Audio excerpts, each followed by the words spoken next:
Hey good people, how you doing? I hope you all are doing well. My name is Verkosha and welcome back to my channel. This video is one that I think I tried to take one and take two a while back. But anyways, this is going to be my scheduled C-section story. That's it. Okay. I had on January 28th, 2020, I had my first born son. He was my fifth child. He's my fifth living child. And I had a scheduled C-section, and the reason I had to have a C-section was because I got my tubes untied after being tied for about 9 years, almost 9 years or so. So I got my tubes untied. When having my tubes untied, they found a fibroid when they were in the middle of my surgery. So they asked me did I want them to, excuse my fingernail, y'all know I keep it.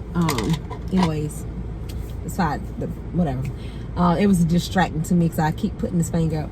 Well, anyways, in the middle of my tubal reversal, they found a fibroid. They removed the fibroid, and when they were removing the fibroid, they had to cut my uterus. So even though I had not had a C-section, basically I have scarring on my uterus from that surgery, and that's why I had to have a scheduled C-section. Well, that's why they recommended I have a C-section. I wanted to have do natural vaginal birth, but they didn't want me to risk that. Everything I've been through to get little VJ, we didn't want to risk that. So that's why we went ahead and scheduled the C-section on January 28th, 2020. And then going back to that morning, I might put a little clip inside up over here of that morning. We got up really early, went I had to take a shower with Dial soap. No, I couldn't have any deodorant, perfumes, lotions, any makeup, any of that on. They did let me keep my nails on. I had to take all my jewelry off. I couldn't have any jewelry on me.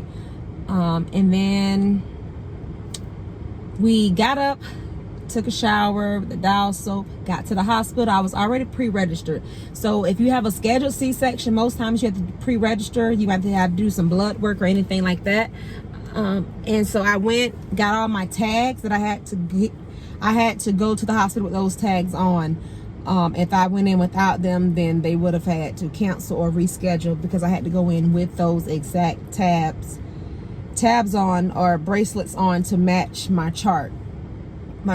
So when I got there, it was a pretty easy process. We got there, checked in pretty fast, got in the room, and then that's when the hiccups started.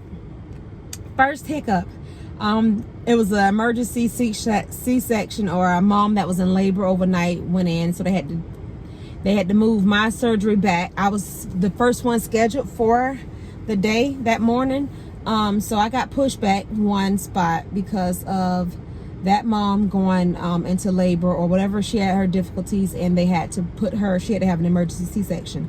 So that was the first bump. But other than that, then I was getting aggravated because I was hungry and I was ready to meet baby VJ. Second bump was another person got in before me. So they had 2 emergency C-sections prior to mine. So I was the third case for that day. And then finally they took me. I had my IVs already put in, and I met with the anesthesiologist.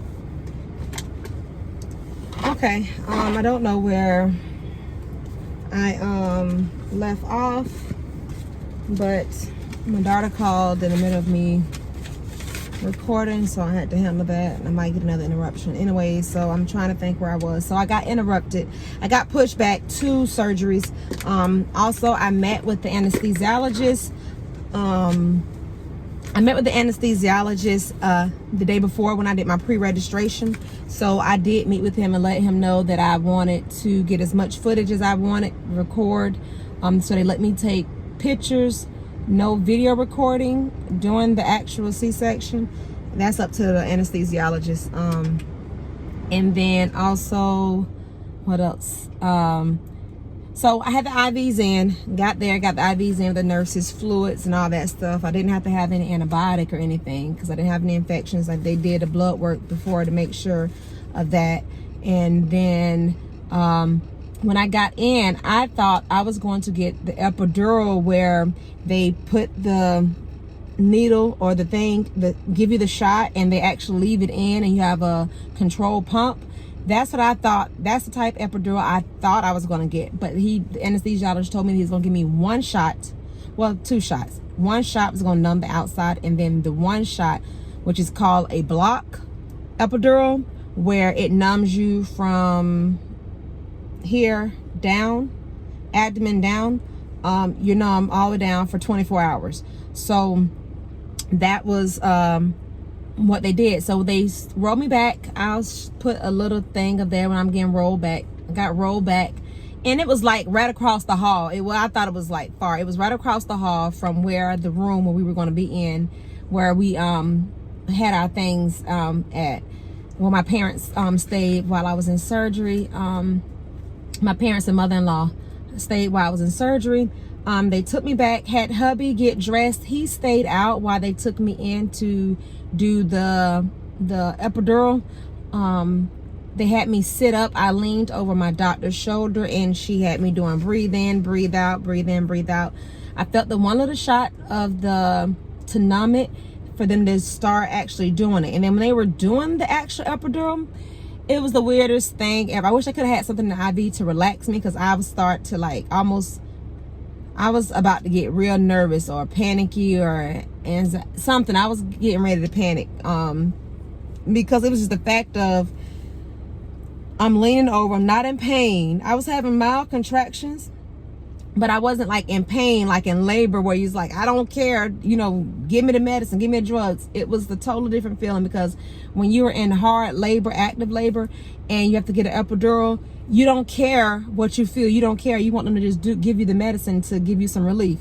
But so that was a difference with having an epidural while you're calm and relaxed, no excitement, to this. It was totally different. So then I felt a shock and jolt down my right leg, and my leg like kicked the doctor, and then they were like, okay, that's the right spot. And then I can feel it starting to get heavy. They finished doing whatever he did. So it was just that one shot.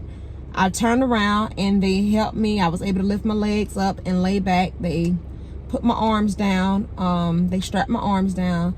And then as I'm laying there, I told them, I said, I'm starting to get nauseous. And then I was like, I'm starting to panic. So I'm thinking, I'm laying flat on my back.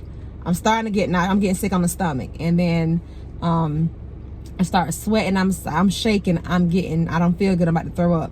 And they had a suction thing. They had me TMI. They had me spitting no.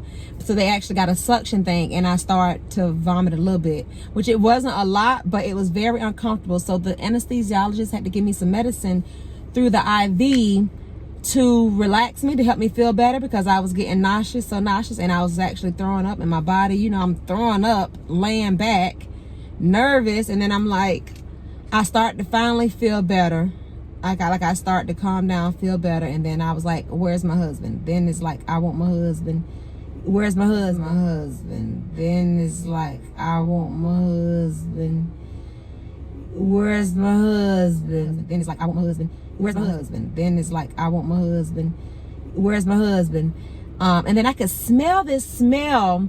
And it might be TMI, but I've never heard anyone say this, but I smelled this smell, and it smelled like a cauterizer. Like, because I work in the dental field, I know how it smells when, like flesh or almost like tooth when they're drilling something, but I could smell this. I was like, I smell something weird. So by the time a hubby came in, they allowed him to come in. The doctor had some gospel music playing in the background for me to help relax me. I had my own music. My husband had the phone, but she had some playing, and what she was playing was good enough. And then my husband started playing my song, which was You've Made a Way by Travis Green. I put a picture of his album there and the title of the song that I had playing the whole time when he got inside the room with his all get up or whatever. And I remember like feeling really weird. Like I had this feeling. I wasn't in pain, but I was like, I don't feel good. Like, I just want this to be over. I was just done with it. Like, I just want my baby to get out. And then I could hear them saying, okay. Then he was like, okay, he's coming out. We're getting him out. And then I heard the doctor tell the nurse or whoever's that was helping her to hold on. And then I felt a lot of pressure on my chest. So he was pushing down on my chest when they were taking him out. I remember feeling pressure, her saying, wait. And then, okay, 1, 2, 3. Okay, go ahead. And they push. And then, okay, he's out. And then, woo, he was out. And after that, I was so happy. Like, I looked at him. I didn't care about the stuff on him. I kissed my baby. I was so happy. I was like, yes, my son. I was so happy. I wanted to jump for joy. After that, after seeing him, and I was like, I want to keep seeing him, I told hubby to go with them over where they took him out. So when my doctor did, as soon as he came out, he was right to me. So she let me say something and kiss him, hey baby, and then she took him and then did that. And then as soon as they finished wiping him up, cleaning his mouth out and nose out, they brought him right back to me to do skin to skin. So we did skin to skin while they were finishing up everything they were doing down below. Hubby was able to cut the umbilical cord after it was already cut. So I guess they did a pre-cut, then he cut the second part. He cut the second part. I have my lunch here. And then after he was on my chest, he started moving, like trying to go towards the boobie right away. My anesthesiologist gave me a shot of Benadryl while I was in the they gave me a shot of Benadryl after he gave me the meds. He said, I'm going to give this to you, this shot of Benadryl, strong dose, because once the numbness wears off, you will start to feel itchy. You'll start to itch. That's the effect that you get. You feel an itching feeling. And I was like, yeah, give me the Benadryl, because I will scratch myself till I bleed. So they gave me the Benadryl. So I was really drowsy when I did the post-op after the baby was born, when my eye was lazy, I had a lazy eye and everything going on or whatever. So I was like out of it. I remember certain people coming, and then I was like, I had to ask them, did somebody come see? Did they come see me? Like, was it real? And that was before COVID got bad and big here in the U.S. So things weren't shut down. It was January. Stuff was still overseas pretty bad, in the cruise ships and all that. So I was able to have visitors and all that in the room, and we didn't have any problems with that. But I stayed in the hospital. I had him on that 28th. We went home on the 30th. And the 31st, we had his first pediatrician appointment. So my C-section story was, the most part that I did after recovering at home was, I wasn't in that much pain because I was numb for that whole day. The next day I was able to get up and walk. I wasn't in like a whole lot of pain. I took pain medicine when it was time to breastfeed. That was probably the most part of it. But my legs and my toes kept tingling. My toes kept feeling numb. And it was really weird. That was the weirdest thing afterwards. Once I got home, even once I got home, my legs kept going numb and feeling like they had needles sticking in the bottom of my feet.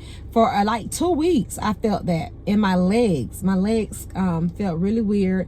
And I would like go take a shower. The shower, I would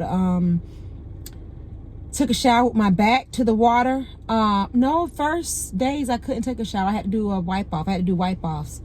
And then they told me once my tape came off, I had stitches. She stitched every layer from the inside going out, so I didn't have to have staples or anything like that. But then she had the glue. Once the tape came off by itself, I was good. One thing the nurses did tell me, and I will tell you, they told me in the hospital to use a pad underneath my band, because they wrapped me. My doctor had them wrap me really tight to give me support on my stomach from the C-section. So they wrapped me really good, but they told me to put a pad down there, and I didn't think of it. But once I went to my follow-up appointment with my doctor, they told me don't do that. I don't know why they tell them that, but they need to re-educate the nurses in the hospital that you should not put a pad. It's dark it's wet, the pad is plastic, it'll make it sweat even more, and then it can get infection, secondary infection, and smell. So that was the one thing they did tell me. I was glad that she did tell me that, but I did like keep it dry. I would like fan it, and it had like a burning sensation, but it wasn't that bad. But for the most part, my C-section story was not the worst, but I by far would rather go through labor and have the baby vaginal. Me having vaginal births versus C-section, as soon as I had my vaginal births, to me, I was able to bounce back much better and harder. Also, another thing I noticed is my stomach muscles. I don't have control over my stomach muscles like I did prior to having my C-section, where I could hold my stomach in or have control over it. I don't have that same when they cut through the layer of muscle in your stomach. So, I mean, down in that area. So that's one thing that I do notice, vaginal versus C-section. And what else? It was just, I guess, the nerve parts of it, but it was exciting.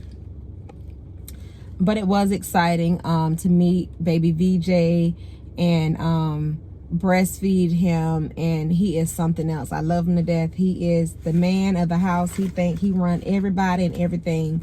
But that's my C-sections. If I remember anything else, I might come on, but if not, I think this is going to end my scheduled C-section.